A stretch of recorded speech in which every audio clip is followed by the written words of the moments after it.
You're listening to Cool Air Hot Takes.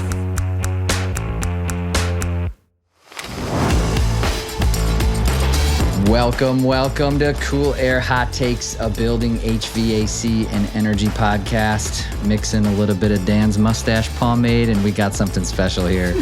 I'm Charlie Jelen, along with my running mate here, Dan Gentry. Thank you so much for being here. Every couple of weeks, we get together and talk about HVAC headlines. We, of course, give you some hot takes, and then we have an expert interview with industry leaders. And this week, it's Stephen Zetarski. He's the Chief Operating Officer at Nuvolo. They're a cloud-based software company that's all about asset management. So they're helping companies manage their people, their places, and their equipment. Later on, we're going to do HVAC headlines. We have a new feature. We don't really have a title for it yet, so if you have ideas, please send them in coolair.hottakes@trane.com. We're generically calling it Dan in the Factory. It's a working title. And then we're going to wrap it up with Stat of the Day. Quick shout out before we proceed. Stephen Scott did the right thing. He sent an email in to coolair.hottakes@trane.com. And his email goes, to answer the burning question from Season 2, Episode 1, yes, there is a place where the construction industry shuts down during the summer. In Quebec only, by the way, the construction industry has a 2-week shutdown at the end of July. So, even better than 1 week as requested. Stephen, I have to say, that construction holiday actually was the inspiration for mine. So, Stephen, thank you very much. Speaking of hot takes, Charles. You always want to jump right into the hot take. There's no bonding and rapport, no chit chat. What we do have to talk about one thing though, because I got ahead of myself. Okay, I was just getting a little excited. We're both a little tired.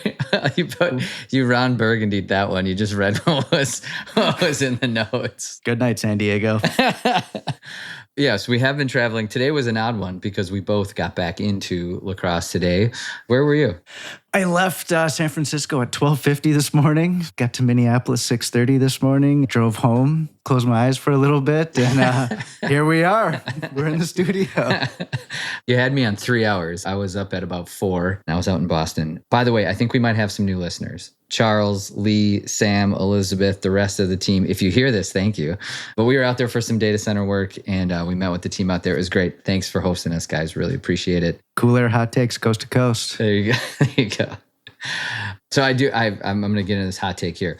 I think the most commented on hot take that I've had is, do you want to take a guess on what it was? I'm going to guess the water heater. Yeah, it was the water heater. All right. So I thought for Season 2, I'd try to bring another one back. Okay. So my hot take is that everyone should clean their dryer vent once every 2 years. Danny, how often do you clean your dryer vent? Cleaning might be relative, so I haven't done like the full-on beginning to end clean, but I did pull out like all the fuzzies that were collecting at the outside vent. Started a nice fire with it in the fire pit, which made me realize that could probably be hazardous. Yes, it's extremely hazardous, yes. Burning down of one's house. All right, so here you go, listener. This is a very easy one. If your house is 10 years old or older and you've never done this, you got to do it. It's super easy. Go to Amazon, Walmart, Menards, wherever. It's a $15 vent dryer with a drill attachment. So it looks like a chimney sweep, but it's small, fits in your dryer vent, and it hooks up to your like Milwaukee drill. And it just got some extenders or whatever. And it's got some extenders. So all you do is you put it in the vent, you turn your drill on, you push it down in there, and it cleans it all out. And then you turn your dryer on, and it just blows it's got to be out. Pure satisfaction on the it is on the all right. outlet. So there you go. That's my hot take for the week. What do you got?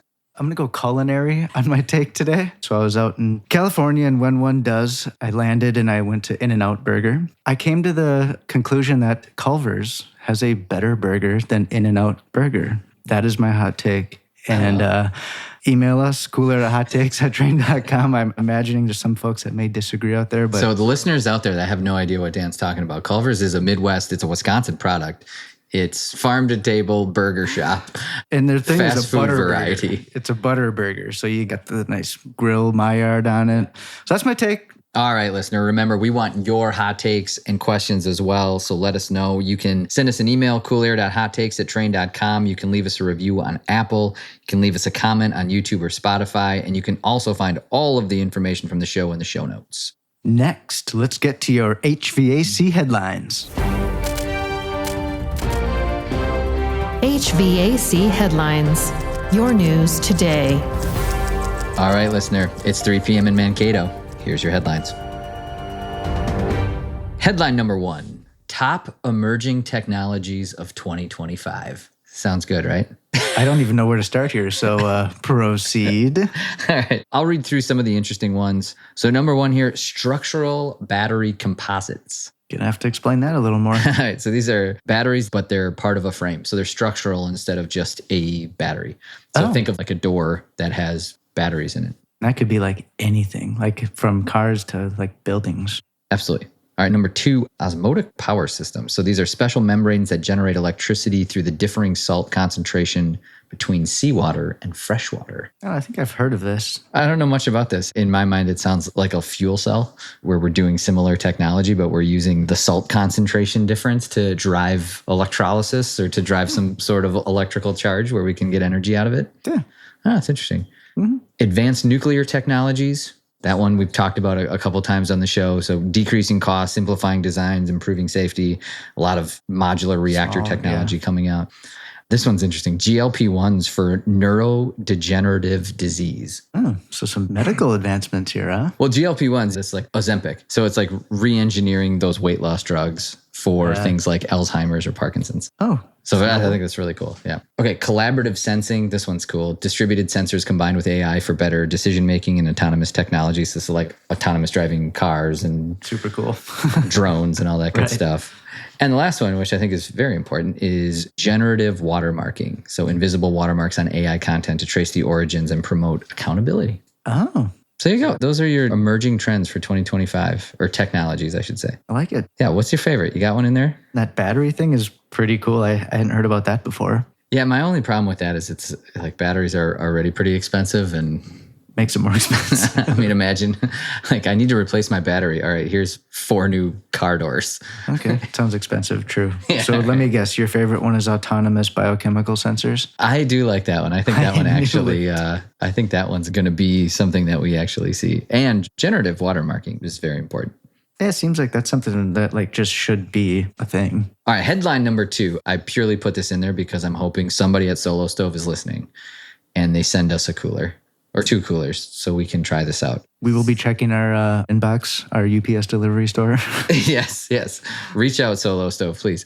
So they came out with a new cooler. It's called the Windchill 47 Cooler and Mobile Air Conditioning System. So it is a cooler that has an air conditioning system built into the lid. It looks just like a cooler. It doesn't look like a for ice. Crazy contraption. No, you have to have ice in it. It uses the ice as part of the cooling mechanism. Okay.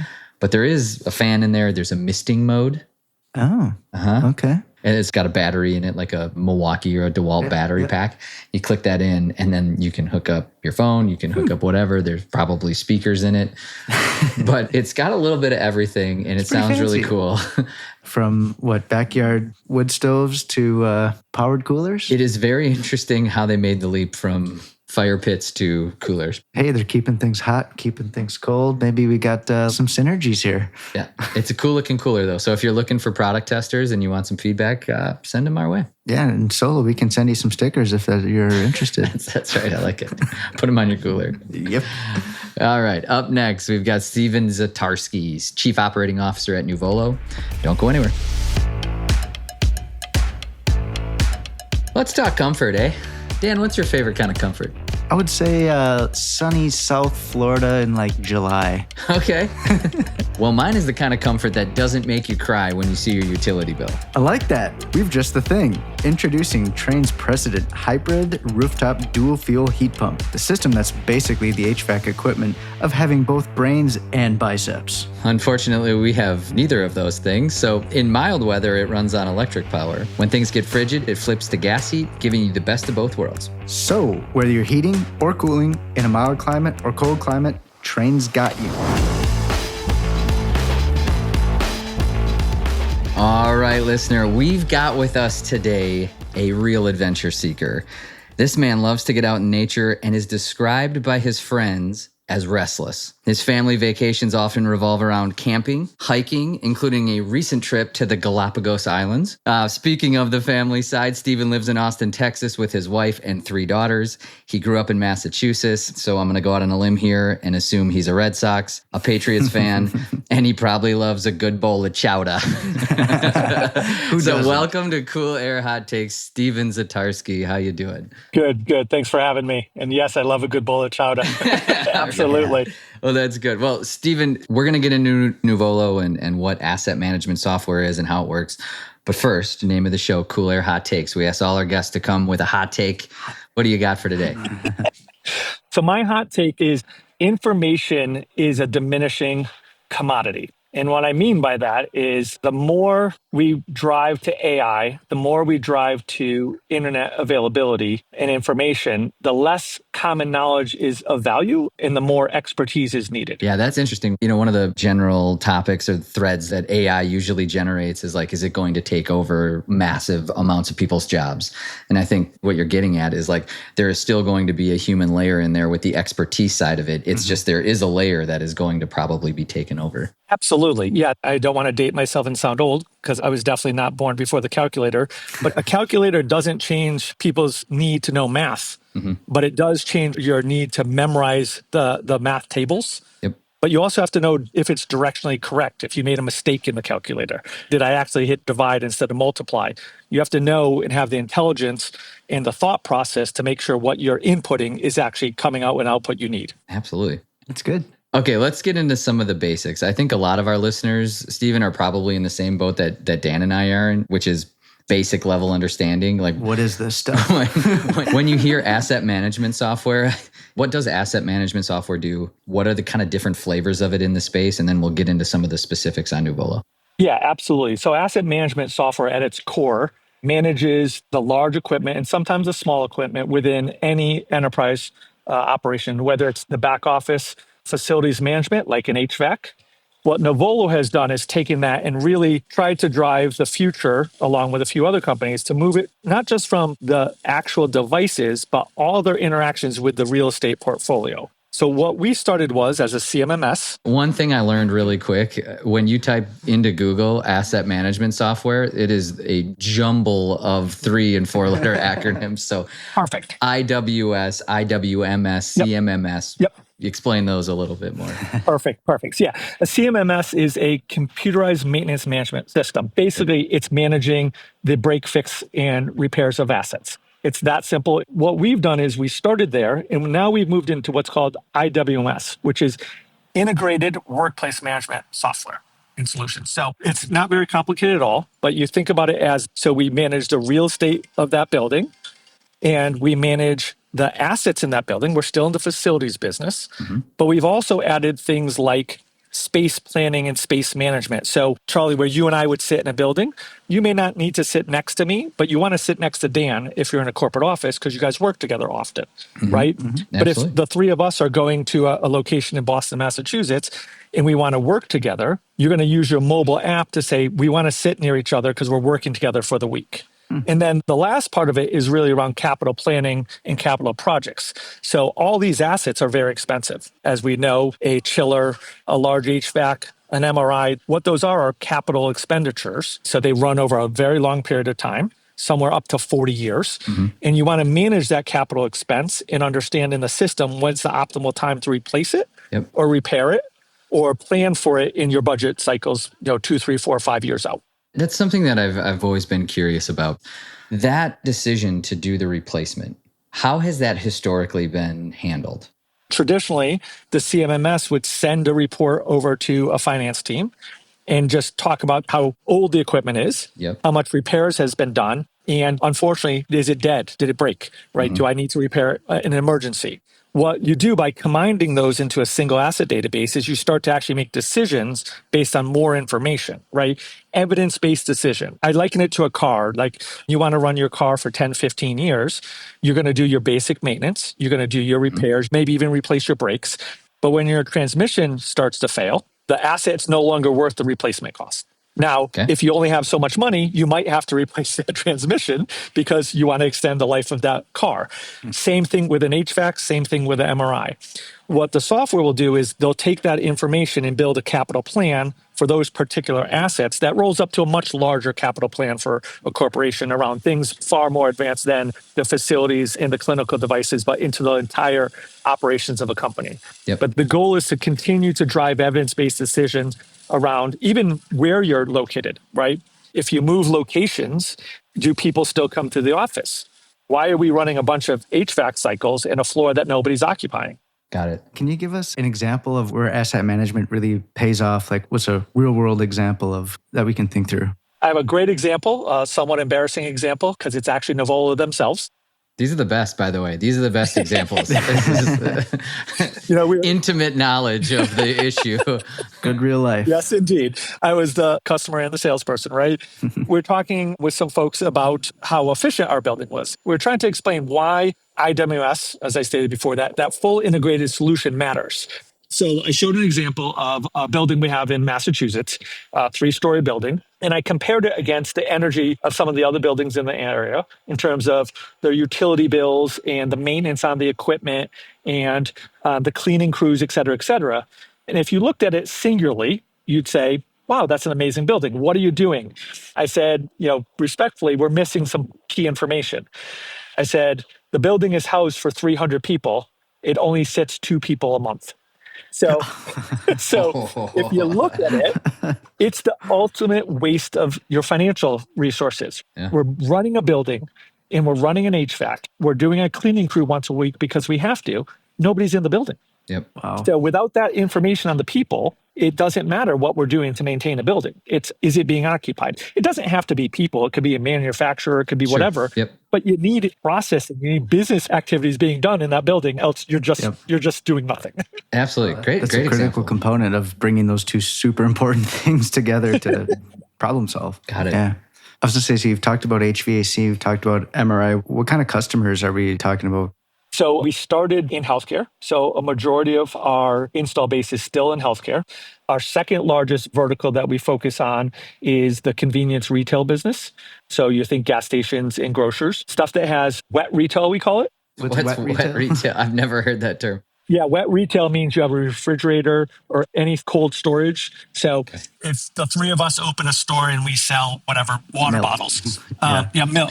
Milks matter. Water bottles don't, right? You don't really care about fixing a shelf. You know the shelf's broken, you replace the shelf. But if we have milk and we have to tell a government that our milk is at a certain temperature, it's never hit below or never hit above, and we're doing maintenance to make sure that refrigerator stays within those specs, it's important. It's valuable. Right? We like to focus on industries that see value in it. And then obviously large corporations who have a lot of seats, employees, a lot of locations that need to consolidate that information and prepare for the next generation of the industry around what AI is going to do to impact them and decisions around where to locate buildings. It's making a lot of real estate executives make decisions, which impacts everything down to the technicians and who work in that building of whether they're going to be employed or not, based on whether that location is going to stay or be moved. All right, I want to ask about like the cool stuff. What are you guys working on? Because my guess is there's an AI component that's coming. Talk a little bit about what you guys see as differentiating into the future here. Yeah, I think anyone who says AI isn't going to impact them is not paying attention, right? So I think AI is absolutely where we're going to focus a lot of our energy. There's 2 things. One is, how do we make the experience in the workflow better for the technician? Can I eliminate steps? Mm-hmm. Can I give them guided advice? But really, it's about the entire environment where I see AI being amazing. If I can look at a building and tell you if it's efficient from its people usage, its occupancy, can I tell you its devices are being managed properly? And can I tell you that the energy is being consumed properly? You can't do that through spreadsheets and through just the information on the screen in front of you. You got to take large models of information and drive that over time. Mm-hmm. And then compare it to others. So if all 3 of us are in the same location and your energy bills are 3x mine, why? Right? Mm-hmm. What can we do to inform that decision? Yeah, I think that's such a, if you think out into the future, right? That's kind of the dream scenario, right? Is you get to an area where it's like, hey, your building's not operating well, and these are the top 10 solutions that you could go after, and you build the business case and you rack and stack based on whatever their financial criteria is. The part that I'm most curious to see how you guys get this information is where that data comes from. We interviewed Jean-Simon on this podcast, and we talked a lot about AI and HVAC, and that's a lot of building-centric data, and the data is learned over time for that building. What you guys are looking at requires a lot more outside information than just what is happening inside the building or than the weather, right? Because to your example early on about the car, and you want to drive this thing, you want to maintain it, and the transmission goes out, and now you've got a cost. Do you repair the transmission, or do you buy a new car? Those are outside factors for the building. Like, how do you know how much a compressor replacement costs versus replacing the chiller? It's interesting. Jean-Simon and I talk about this a lot because it's, can we subscribe to outside data feeds? Can we pull openly available information? Weather is a perfect example. There are also a lot of regulatory environments we can build and pull best practice from and integrate those in, and we can start to inform them of actualities, right? So if it says this device should last for 20 years, but we have a set of data that says they're not lasting more than 15, we need to reinform that decision, and that will change the capital design of it, right? Again, it's everything we do is similar, right? IT looks at this, our personal lives look at this. If you own a house, if you own a car, you have an expectation of how long it's going to last. I worked in the auto industry, and I saw companies who were still thinking cars would get turned over every 4 years. And then someone like Kia builds a car that lasts 10 years. And all of a sudden, people have to think about selling a car that lasts 10 years and making a profit over 10 years versus 3, right? I think the HVAC industry went through this at times, and I think everything will go through it. But we're in an interesting spot from a Nuvolo perspective because we technically don't own our customers' data right now. So what we're going to do is we're going to start to talk to them about pulling their data in and building a community of information that allows everyone to gain, right? So how do I get all the hospitals to benefit from each other around what they're doing around the buildings, the MRs, the HVACs, as well as other items within their environments. So we really started as someone who didn't want to touch data 10 plus years ago. And now we're realizing the value of that data. Our customers are also willing to go on that journey with us because they want the same results. Yeah.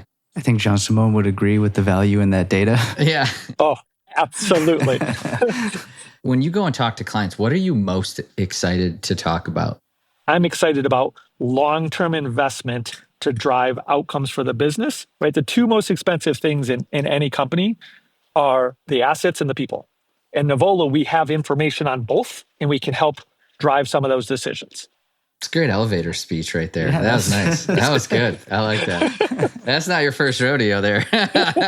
Done this a time or two. All right, last one for me. It's magic wand time. If you had a magic wand, what would you change either in the industry or in clients' mindset? What would you go after? What's that one thing that's holding people back or holding Nuvolo back? I think what I would change most is getting people to understand how all these things work together and why they matter, right? Ultimately, an MRR or a CT or an HVAC has no value unless people use it. Mm-hmm. So getting that bridge between convincing people what they do matters is probably what I would want to change the most, right? There are so many folks who wake up every day and they don't think about the impact they have on people. I think that changes behaviors, and it changes a couple of things. It makes you feel prouder of what you do, and it will then make you also understand why it's important you do it in a timely manner, in a successful manner. Yeah. So I think it's really important to put a outcome on the actions that we take and why we do it. Yeah, I was just thinking of like a visual in my head as you were describing that, of like where the various parts of the organization, there's different areas of the company that you're talking about that don't talk together, that don't really communicate today, or their data isn't shared. Where they come together is probably incredibly high in an organization, like COO level, right? Where all of that data finally comes together. It feels like what Nuvolo is trying to do is to bring those decisions and to bring that information down layers inside the company to make it faster to make decisions and go faster and be more efficient. Absolutely, right? We've all been technicians in parts of our life. You know, I supported servers and I supported storage units in my early days. Wouldn't it be great to know if you had 3 different work orders or cases, incidents, which one has the most impact on people or on the business real time? Yeah. Right? You got to turn left or right at a stop sign, and the turn left is there's 100 people in the building and they're working on something really important. If you turn right, there's 5 people in the building and, they can work remote or they can, that's really important information. We don't tend to share that today. Why don't we share it, right? We don't share it because there's not a great system. Building that system and making people see the impact, I think, is the coolest thing we could do. Takes 3 calls with IT, 2 calls with HR, and 1 call with legal, and then you'll have your answer. A couple emails, follow up. And it's funny. I'll say something about that, Charlie. That was the biggest challenge in the industry is, you can't know where Charlie sits. You can't know, you can't know Dan's in the building. Okay, great. Just tell me someone's there. I don't need to know it's Charlie. The space people need to know who you are and who you work for, but I need to know there's 20 people there and the temperature in the building is going up a degree every 10 minutes or every 5 minutes, right? Yeah. Or it's down hard, right? And we're working on something very important to the scientific community, or I've got a major store for a convenience retailer who has no AC, so they're losing money every minute. Yeah. Interesting. Stephen, that was great. Thank you so much for coming on. That was really fun. Thanks for walking us through all that. Absolutely. Thank you. I enjoyed it. Thank you. A higher building IQ is a no-brainer, right? You betcha. Trane Autonomous Control powered by BrainBox AI uses artificial intelligence to make AI work for your building 24 hours a day, 7 days a week. So you can focus less on the little things and more on the most critical. Bingo. Go to trane.com/autonomous control to find out more about Trane's latest AI offering.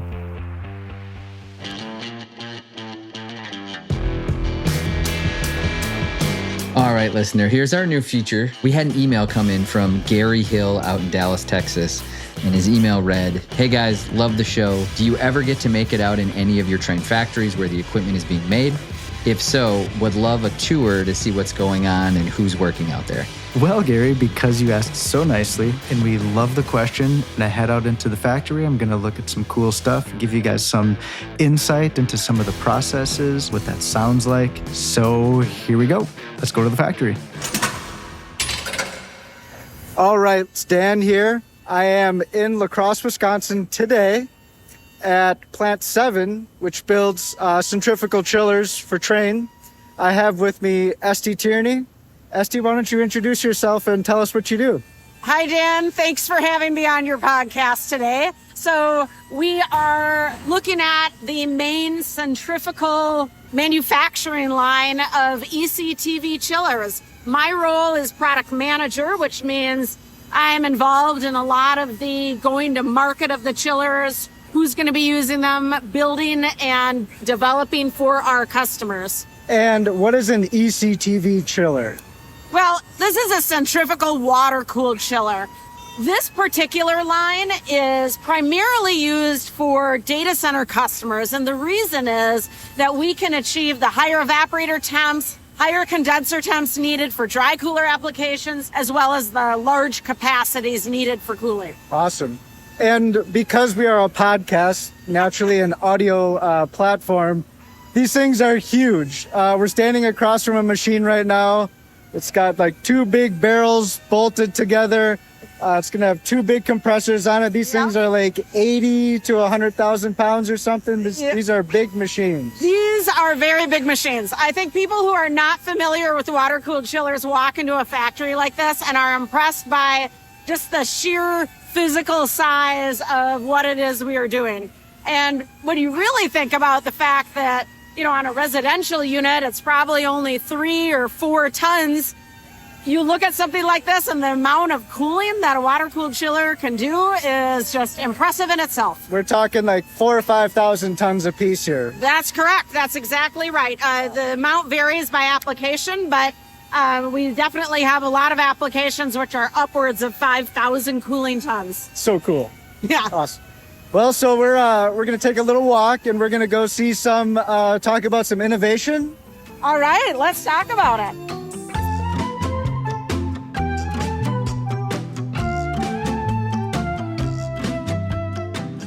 So what we're looking at here right now is a yellow arm machine that is actually an automatic tube expander.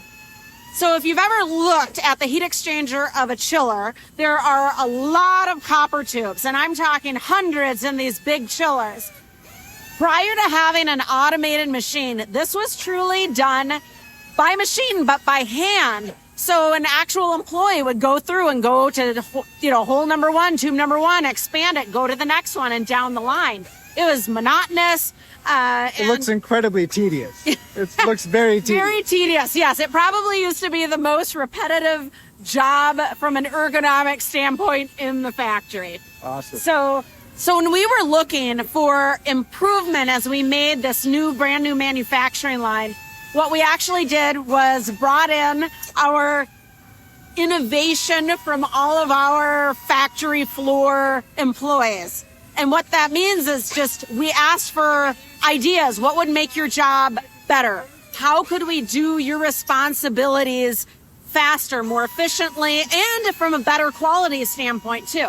So the birthplace of this automated machine truly came from the factory floor itself. It really was a collaborative effort between the factory, engineering, and design. Teamwork makes a dream work. That's right, Dan. Well, this has been awesome, Esty. Thank you for the time. Thanks, Dan. Bye.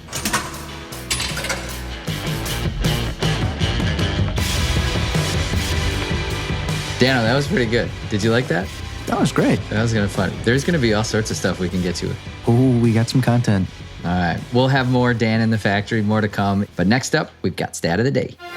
Here comes your stat of the day. Stat of the day. Stat of the day. All right, listeners, Stat of the Day. This one generated from the family trip we just came back from. So Dan and I were both down in St. Louis. I saw a article come through from the School of Culinary Arts. And the title of the headline was, "Which U.S. states eat the most fast food?" I have to admit, I'm a fast food guy. I know you fast are. food many times a week. No one adopted the McDonald's app faster than this guy I'm looking at right I now. got a lot of points. All right. So the School of Culinary Arts came up with a grading system for which states eat the most fast food. And it was fast food restaurants as a percentage of total restaurants in each state, number of fast food restaurants per capita, spending on fast food restaurants as a percentage of total food spend in each state. So very official here. Yeah. So we've got a top 10. I'm going to roll through them quick. Dan, you got a guess at a top 10? Give me 2 on the top 10. I'm just going to go with Wisconsin. I think we eat a lot of fast food. And then I'm going to pick Nebraska. Nebraska? Yeah, I have no idea. All right, throwing a dart. Okay, here we go. Number 10, Oklahoma. Number 9, New Mexico. Number 8, Massachusetts. Number 7, Ohio. Number 6, California. Number 5, Hawaii. Number 4, New York. Number 3, Illinois.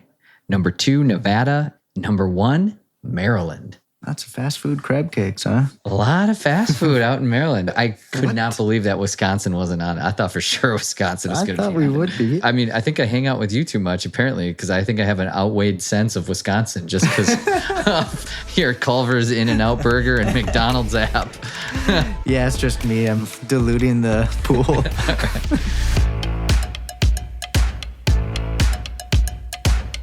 All right. Thank you for listening to this episode of Cool Air Hot Takes. Thank you so much to Stephen Zetarski from Nuvolo. Thanks to the Cool Air Hot Takes production team. You are always top notch. If you want to get in touch with us, send us questions, send us hot takes. You can do that by leaving us a comment on Spotify or YouTube, leave a review on Apple, or drop us a message at coolair.hottakes@trane.com. And don't forget, you can also leave us a rating wherever you listen. 5 stars only, please. And until next time, hey, you want to give it a go? I'll try it. Stay cool and no, that doesn't. You do it.